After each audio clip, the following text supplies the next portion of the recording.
Hi, I'm Jeff Holden. Welcome to the Nonprofit Podcast Network. Our purpose and passion is to highlight a nonprofit organization in each weekly episode, giving that organization an opportunity to tell their story in their words to better inform and educate the respective communities they serve, as well as provide one more tool for them to share their message to constituents and donors. Our goal is to help build stronger communities through shared voices and to both encourage and support the growth of local nonprofit organizations through podcasting. Thanks to our founding partners for their foresight in helping us transform the way conversations start. CapTrust, fiduciary advice for endowments and foundations. Runyon Saltzman Incorporated, RSE, marketing, advertising, and public relations creating integrated communications committed to improving lives. And Western Health Advantage, a full-service healthcare plan for individuals, employer groups, and families. You've likely heard the Oscar Wilde line, "Life imitates art."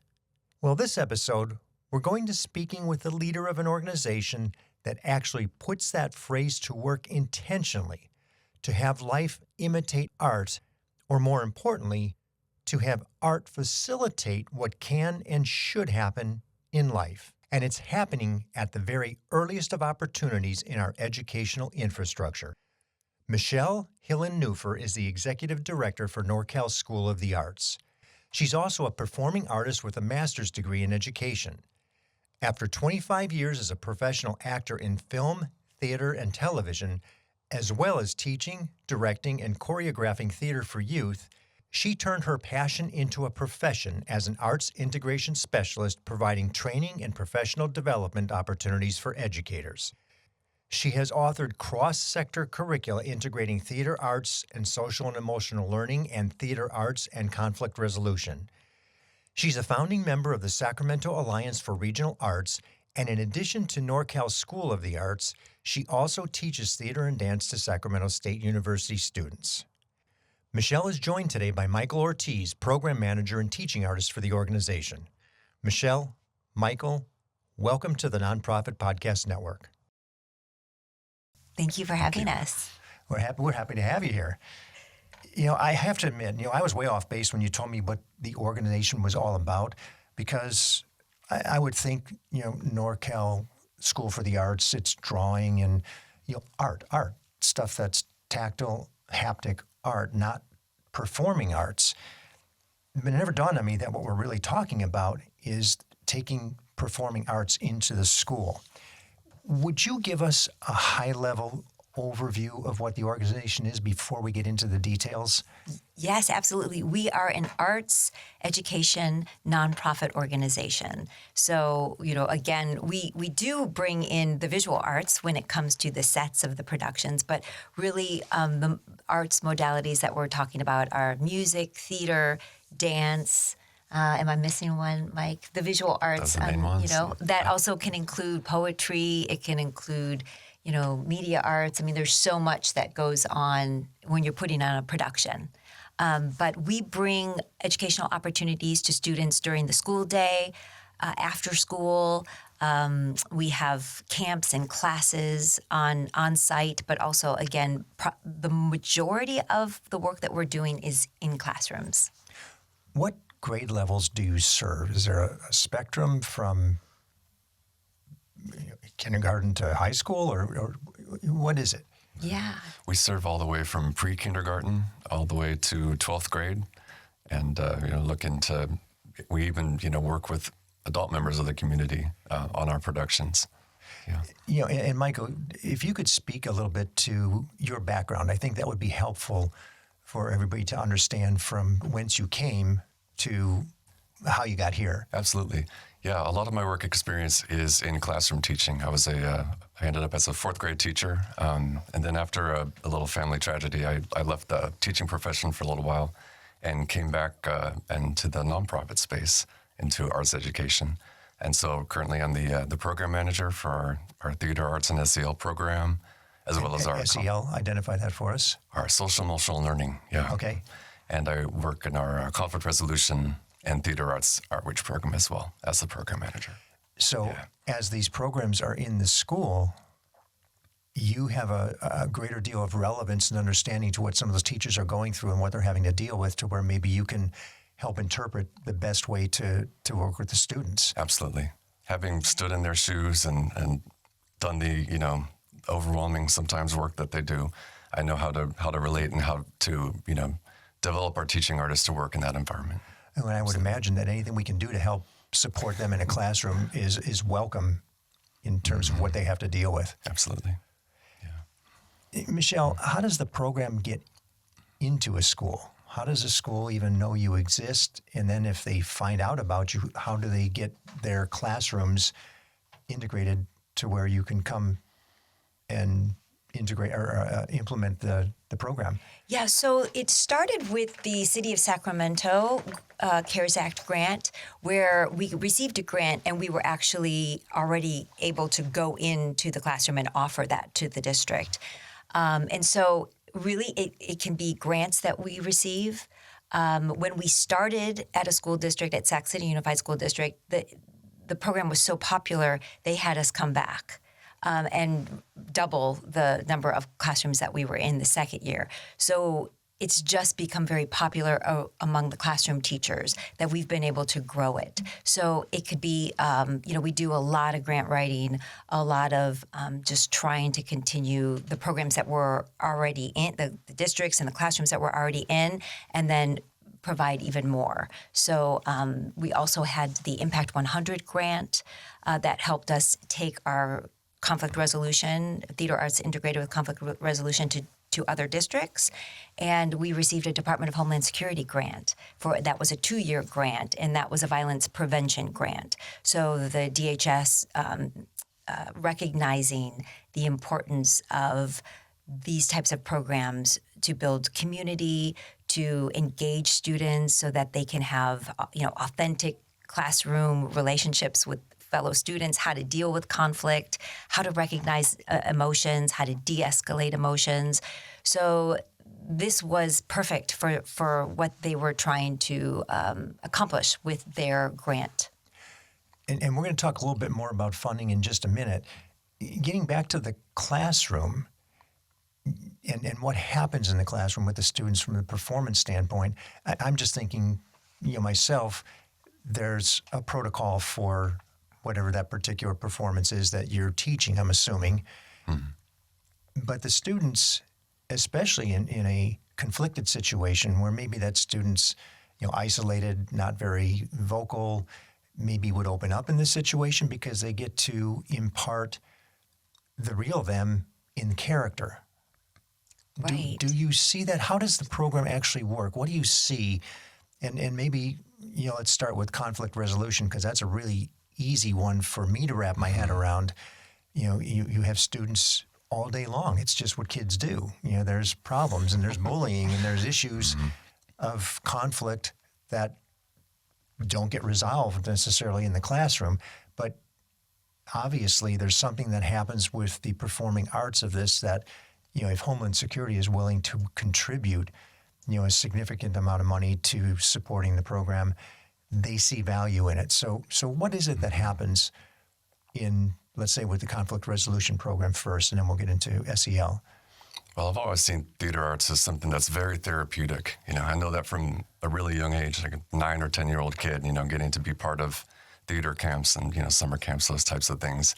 It's a great way to explore yourself, the different regions of your psyche, and, put on these different characters and try on different, different aspects of yourself, really, that normally a kid wouldn't give themselves permission to do so, but theater says yes. We're always saying yes, as when we're teaching improv, for instance, yes and. So it's a saying yes to exploring different parts of yourself. And so, it lends itself perfectly into exploring, okay, well, who am I in this community, in this, this school, this classroom, and how can we use theater to explore these conflicts that are coming up, explore, and different aspects of ourselves and how that creates, conflict. Can you give me an example of maybe a situation in a school where you disarmed something as a result of the performance. Yeah. We do hear that frequently. Yeah. Well, it's interesting because I'm sure the teachers love that because it starts with theater games. It starts with theater exercises, and all of our lesson plans and all of our curriculum, have the theater standards and the SEL standards as well, ELA standards. So they're very standard just based. for the benefit of English language arts. Thank you. So we're incorporating all of those because again, you have to stay relevant to why we're in the classroom. Of helping to support the goals of the classroom teacher.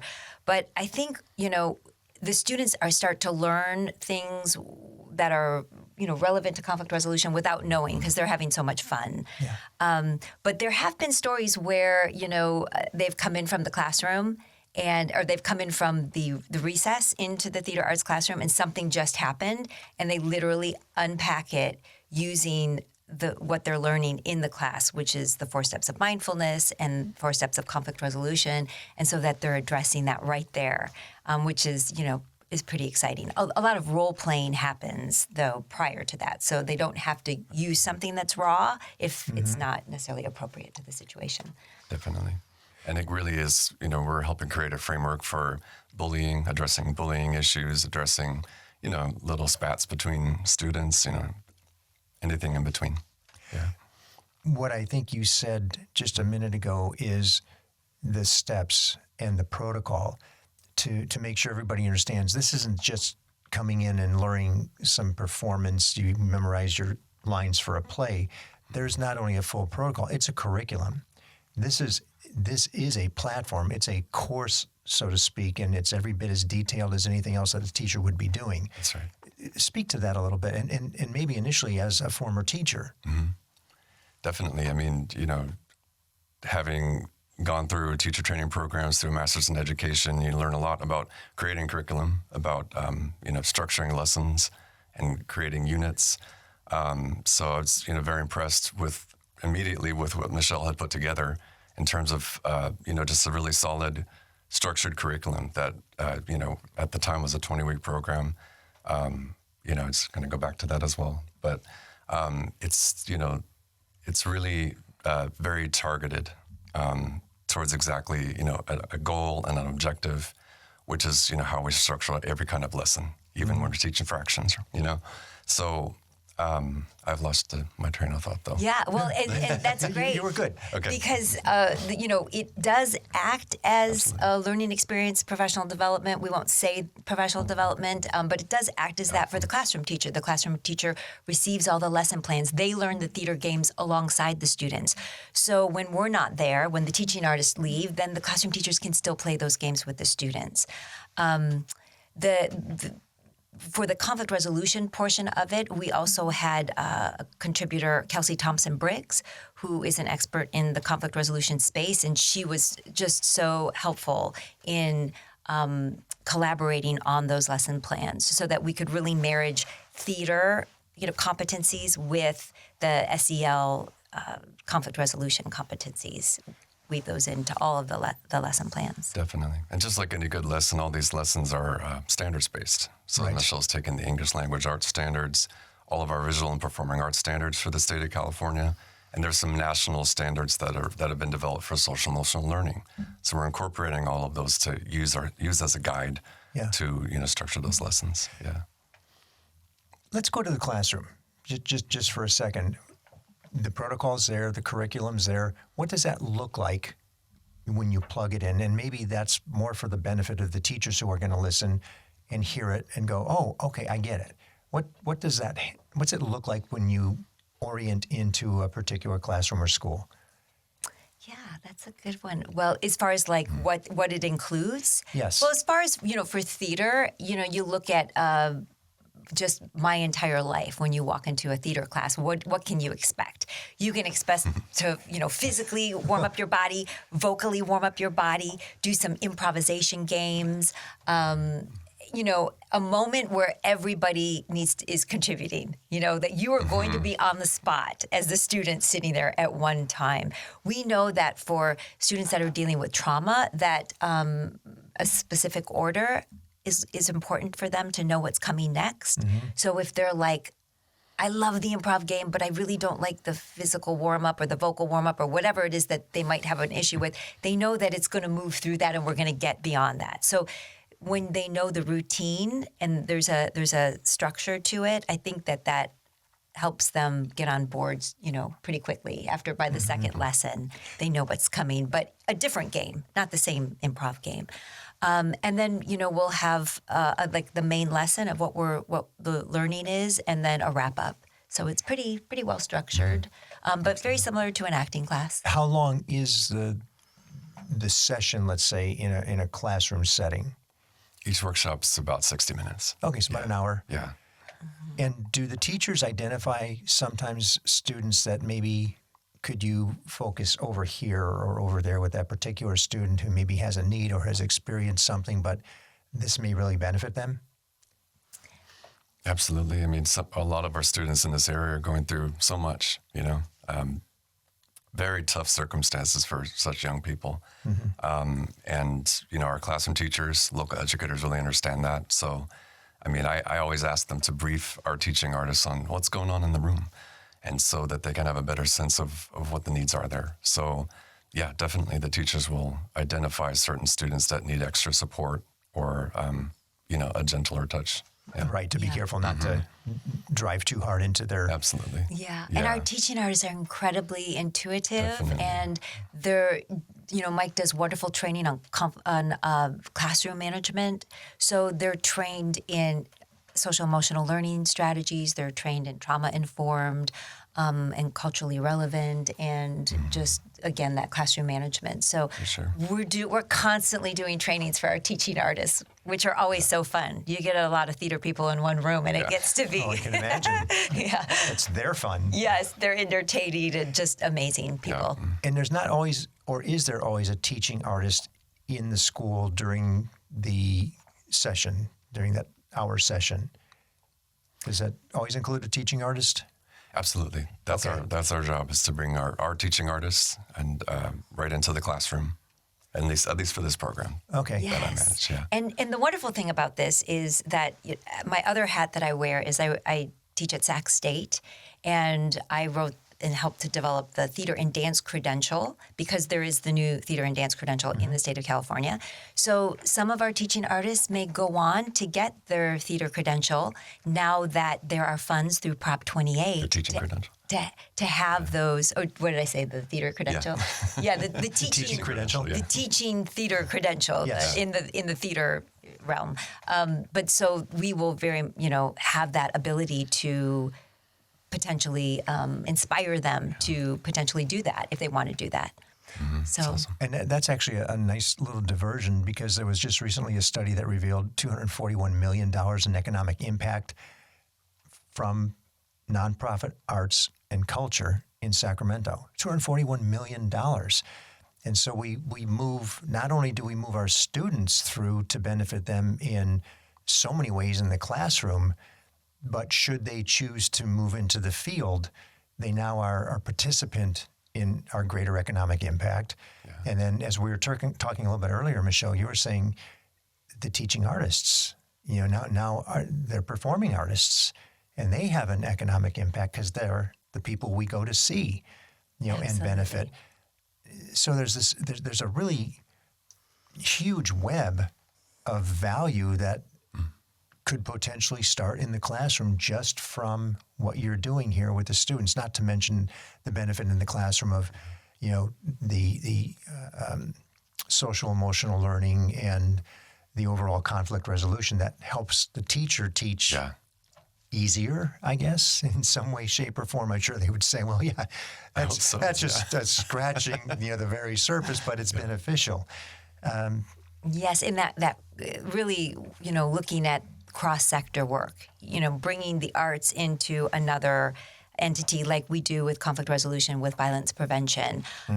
All of that, there are so many opportunities beyond what we're already, the arts sector, is contributing to the economy. There's so many other ways that is currently happening due to this cross-sector work.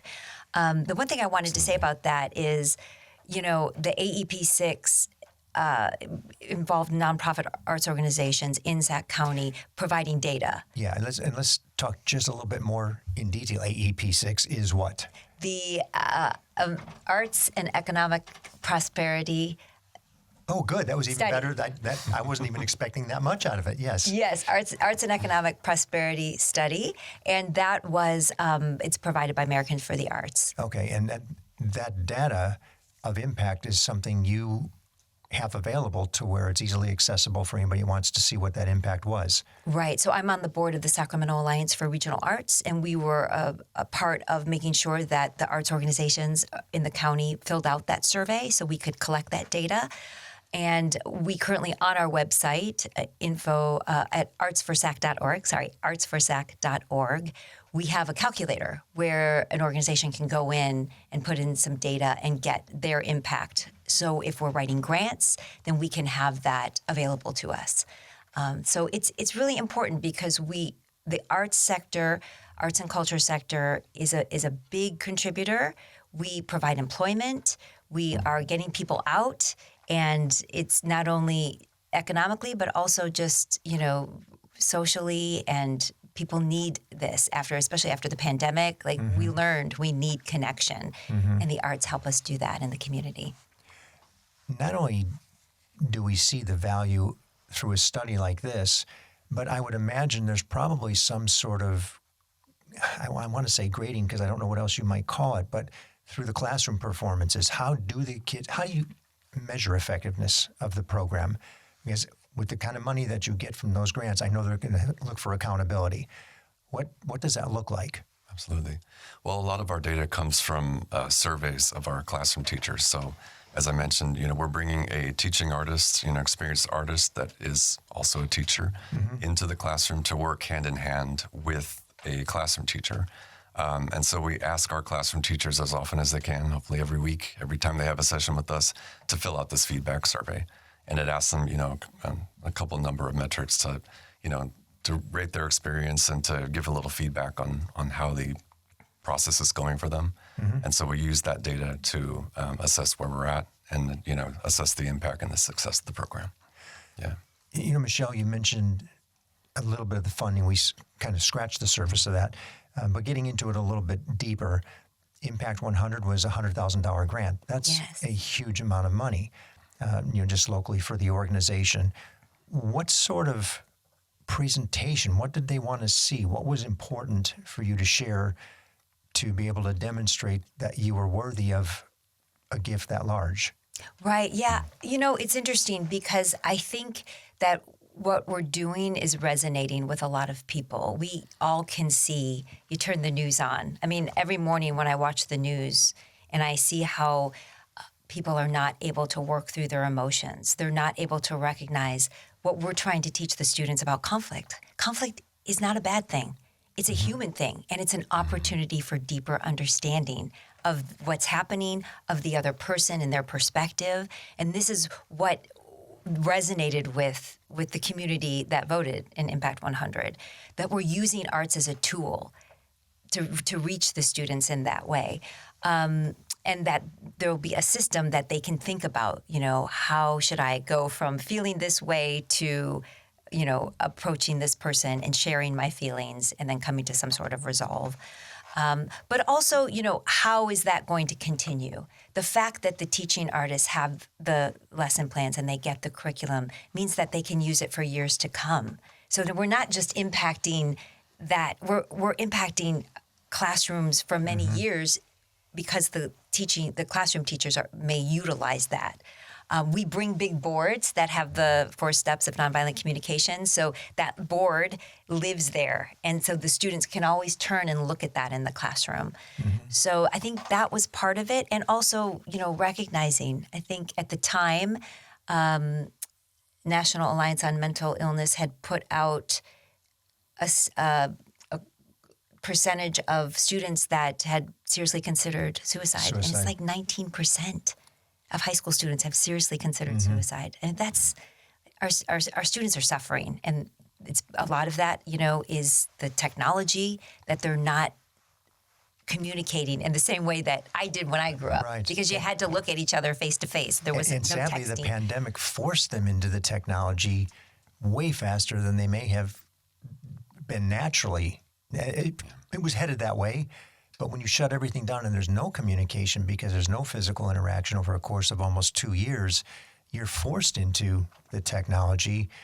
And then the technology does what it's showing to be doing, and it's causing the disassociation with, interaction, which is everything. We need community. I agree. Yeah. We need that classroom interaction, and it's an unfortunate situation. And our over-reliance of that digital communication just makes everybody more and more dissociative every day and disconnected. But, theater is, I guess, at least for me, the ultimate antidote for that, because it is about face-to-face communication and being in the moment with somebody that you can't get anywhere else.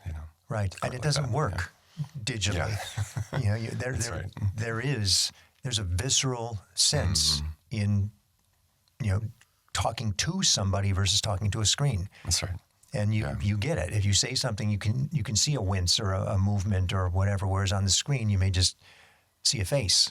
So you don't know what else is going on. You don't know what that body language looks like. But on a stage or even in a classroom setting, not only are you experiencing it as the person performing, but the recipient of your actions is aware, and the whole observation of the classroom That's right. is there. Yeah.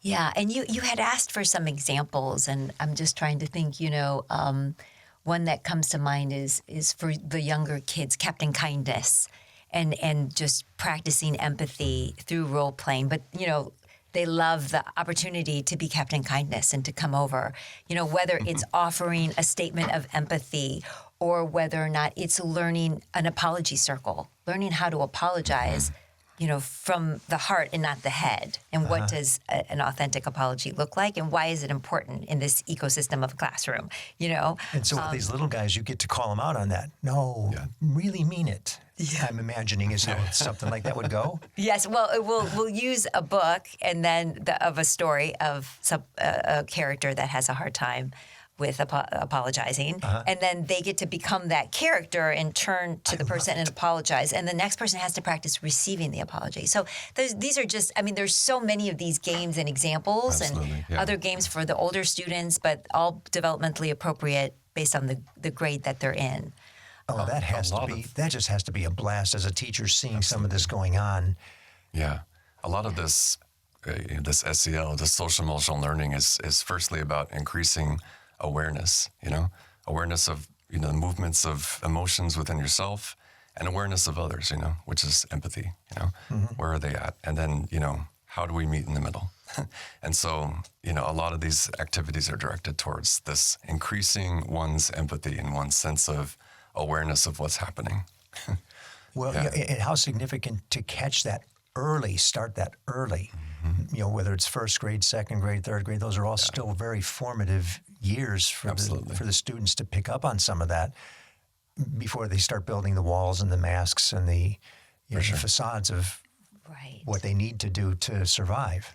And that goes into a lot of our programming. If they want to start, our fourth graders really need it. I'm like, okay, let's do fourth grade, but I encourage you to also start with the younger grades, because every year, if they're receiving these messages, it becomes a part of them. The idea behind the conflict resolution, violence prevention through theater idea, I started thinking about how, as an actor, we practice our lines, we memorize our lines, and we walk out on stage in a very stressful situation, regardless of how long you've practiced, regardless of how long you've been doing it. Opening night is nerve-wracking. Sure. It's your first time in front of an audience. Yep. And I started thinking about, there have been times when I've walked out on stage and been, just like, that deer in headlights, like, oh my gosh. But I relied on my rehearsal. And you just take one foot in front of the other, right, Mike? You know this because you have a background in performing as well. It's one foot in front of the other, and you keep going. And I thought to myself, it's a similar thing to when you're in conflict and you have that, and you're overcome by your emotions, you don't know what to do, that if the students had a script that they had practiced, over and over. Like ideally they would have this year after year after year, that they knew they had something to lean on when the emotions were too big. I'm going to go over here. I'm going to take some breaths. I'm going to do some mindfulness. And then I'm going to, allow for some reflection time, whatever it is, that they would have that script that we as actors have in those moments that are, terrifying when you walk out in front of an audience. Awesome. And so much better to start young to have that script with you as you go through when the times really get even more challenging, because it doesn't get easier as we age. Absolutely. Yeah. Right, exactly. I think it really, it fosters, it just is the perfect timing for them in their level of development, especially these young grades. Our program and these methodologies of nonviolent communication, social emotional learning, it just fits exactly where they're at. But to get to put it in a fun container, with theater and, get to participate in all the gifts that it brings. I think it's a cool opportunity for them. Yeah. And I'm sure the teachers just love what they see too from the development of the students. Not only the fact that it's a break for them in some way, shape, or form. They have a third party come in, which allows them to decompress a little bit. It does. Yeah. But over time, I would imagine that your readmission or recurrence in certain schools is. They want it every year. Yes, absolutely. Yeah, the classroom teachers are emailing us often, like, what's going on for next year? How do I sign up? Yeah, I don't want you to go away. But at some point, do you run out of opportunity because of funding? Well, Prop 28 is going to be pretty wonderful for that. 80% of the Prop 28 money needs to go to credentialed teachers, as it should. And the 20%, though, can be used for community-based organizations, CBOs, like NorCal Arts. And so through Prop 28, I believe, and through continued grant writing, I believe that will continue. We are putting the curriculum on, it's on a web portal, so that other, not necessarily Northern California, but other places can also have access to that. So that's something that I've been working on doing to have greater access. And through a conference that I went to with the Department of Homeland Security, people all over the country are very interested in getting a hold of this curriculum. The other thing with the Prop 28 is, again, at the end of the day, it's arts-based, theater arts, curriculum and lesson plans that we're utilizing. So I've been teaching a children's theater class at Sac State for students that are going to go on to be educators. So they've been getting a lot of theater integrated with SEL strategies. Just a little subtle way to get this into the classroom, regardless of the program, right? Yes, theater everywhere, all the time. Yes, absolutely. Just because, fantastic. Again, you look at the competencies, theater competencies, and you've got collaboration, you learn communication, so many benefits. Confidence in speaking, and absolutely. It's really a wonderful tool. We'll be back with more from Michelle and Michael right after these important messages from those who make this program possible. I was in the media business for over 35 years and had the great privilege of working with Runyon Saltzman, RSE, Marketing, Advertising, and Public Relations. We collaborated on many different campaigns, but their commitment to the nonprofit sector hasn't changed since their founder, Gene Runyon, started the agency. Over many years and many campaigns, Runyon Saltzman has been committed to improving lives by tackling California's most challenging issues. Guided by research-informed strategies and insightful, creative solutions, RSE develops innovative communications campaigns that raise awareness, educate, and reduce stigma in diverse communities throughout our state and beyond. To learn more about RSE, visit rs-e.com. Hello, this is Scott Thomas with Cap Trust in our Sacramento office. I specialize in working with local nonprofits and associations. Annually, we survey private and public nonprofit organizations across the country to better understand challenges they see in today's environment. In our more recent survey, we heard concerns about proper board governance, mission-aligned investment, and how to implement alternative investments. If you would like a copy of the survey or to discuss your organization, look me up, Scott Thomas at captrust.com. I'm thrilled to have Western Health Advantage partnering with us as they do so much to support so many nonprofit agencies in our community. As a truly local health plan, you'll find individual and family options, employer options, plans for CalPERS and Medicare Advantage.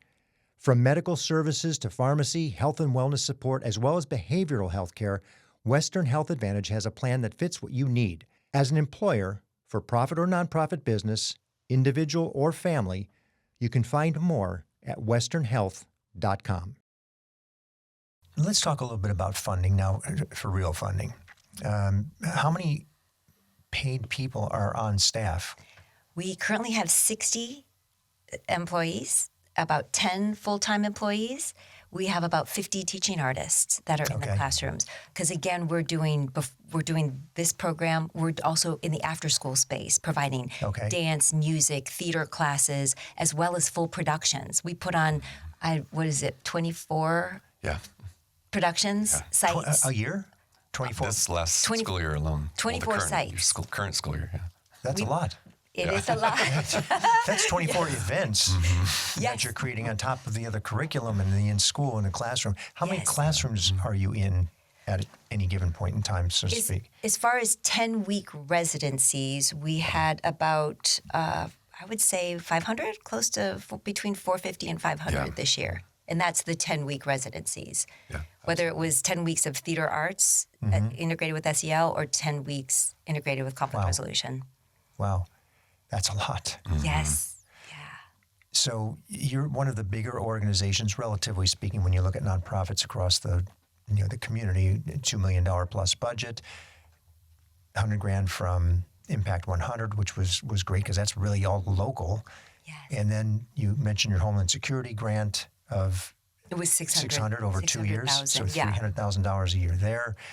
How else do you fund the organization? What other things do you do to grant writing? I think you mentioned. Yes, grant writing.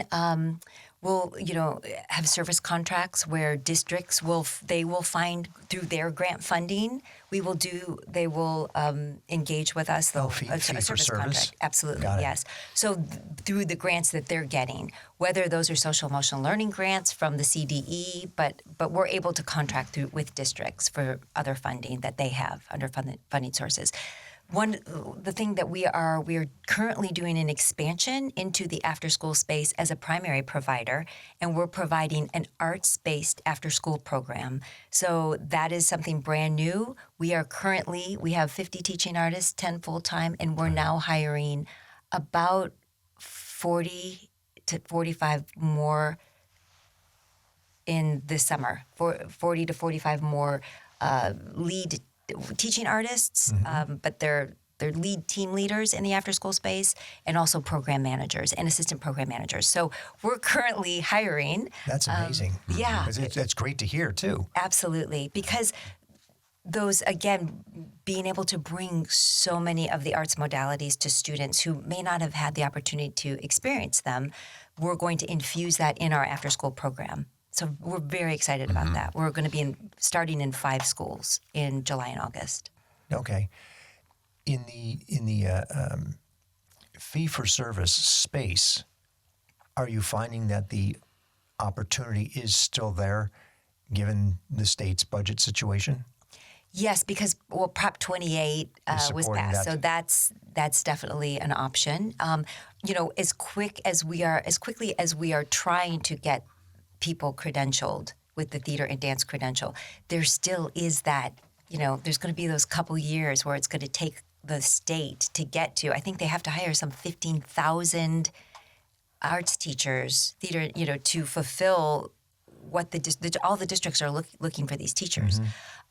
Which isn't necessarily too bad because you've got these performing artists and teaching artists who can move into some of these roles, yes? Absolutely. And we're about to hire all of these, probably most of them will be college students that are looking to go into education, looking to go into the arts, and we're going to be able to bring them on, help train them, get them, get them inspired, and then they can move on to potentially getting their credentials. So we definitely feel like we are a portal and a pipeline to helping staff all of the districts with their theater, dance, and music teachers. Yeah, they're coming in more prepared than they might otherwise be. Yes. They've already been in a classroom. They've Yes. been experiencing what the situation's like Yeah. at varying grade levels. And oftentimes what the districts are finding, because some of them are contacting me Sure. to try to find artists, teaching teachers, Yes. theater teachers, is they are finding that everybody's like, but I want to teach high school.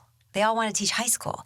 But I think through our program, they're falling in love with bringing the arts to different age groups, to kinders. I mean, it's through this program that I fell in love with teaching kinders. I was like, when I retire from doing what I'm doing, I want to become a kinder teacher because they are so fun in seeing their.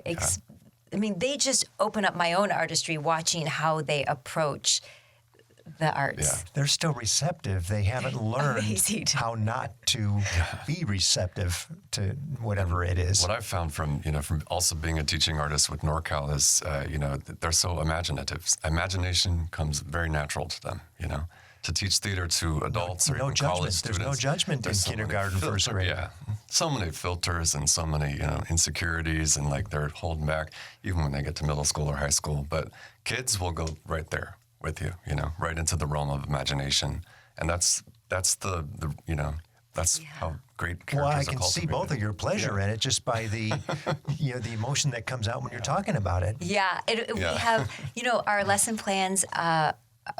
We have a lot of visuals for our emerging bilingual learners, and we have someone coming in to do some training on that. And we also have a SPED teacher, a special ed teacher, on our staff who has trained our teaching artists in. Because we are in a lot of special education classes as well, bringing our arts programming. So I really feel like all of our teaching artists have not only, and I always say you love your art, whether that's theater or music or dance, but then there's the art of teaching. And I really feel like just all of the artists being together and training and doing this work and sharing ideas and sharing the challenges that they might have in the classroom, Absolutely. they are inspired with working on their art of teaching. We have a captive audience right now. If somebody's listened through this far, they have an interest. They're curious to know a little bit more. What is the greatest need in terms of what you're looking at for the organization to continue to grow, to be able to provide more in the classroom? What would you say to somebody with great interest as we're sitting here today? That's a great question. I would say we're looking, we are looking for multiple spaces around. Like we have a satellite summer performing arts camp that we're doing in Rancho Cordova. So, looking for opportunities for space is always, a good thing. Of course, everybody needs space, right? And by space, how much are you talking? I mean, I'm visualizing like a warehouse stage setup, but you don't need something that big, do you? Oh, yes, You do? absolutely. Sure, we'll take that for sure. Anybody want to be like the, whatever their name is, performing arts, building, we will name it after you. Well, all that aside, Ethan Conrad's sitting on a bunch of property that I know is vacant. We have to go. Okay, yeah, absolutely. But rehearsal space, space to run, our classes. We have many, classes that, NorCal proper runs, performance spaces, obviously, classrooms. We want to continue, and I would say, Mike, with all your amazing trainings, we want to continue to inspire people who love their art form to pass it on. I think about this story. I'll never forget. Forget it. I was a ballet dancer. I started. I grew up doing dance, and I remember my father. I was in the car, and he said, he said, "What do you want to do?" And I was like, "I want to be a dancer. I want to be a performer." And he said, "Oh, maybe you could teach too on the side." And I said, "Oh no, I'm going to perform." He said, "Oh, you must not love it enough yet." That's what he said to me. Interesting. He said, "You must not love it enough." And I remember I've always filed that away because I was like, what does he mean by that? And when you love something so much, you want to pass it on. Another experience I had was I worked in the summers at Interlochen Music Camp, which is a performing arts camp in northern Michigan. And Itzhak Perlman was performing for all. We would all come, all the staff and the students would go and hear these amazing concerts. Wow. And he performed, and he said, acknowledging that a lot of the audience were classroom teachers that would work at Interlochen during the summer. And he made the statement something like, I am a professional violinist because I'm not talented enough to be a teacher. So really acknowledging that art of teaching, and that just stayed with me, acknowledging that the talents and the gifts of these classroom teachers, and we have been so inspired by the commitment of these classroom teachers and how important what they are doing in the classroom, what it means to them. That when we go in there, our teaching artists want to do the best job possible to make a difference and to just support the classroom teacher. So, how commendable! Yeah, that's an unusual ask from what we normally hear. Many times it's just, can you open up a wallet and send us money? And occasionally we'll hear, we need people. We can't get people. It sounds like you've got those two challenging issues for most nonprofits in pretty good shape. Yes, yeah. Not that I'm sure you couldn't always use more. Yes. I'm sure. Yeah. But yeah. The heart of our people, it's amazing.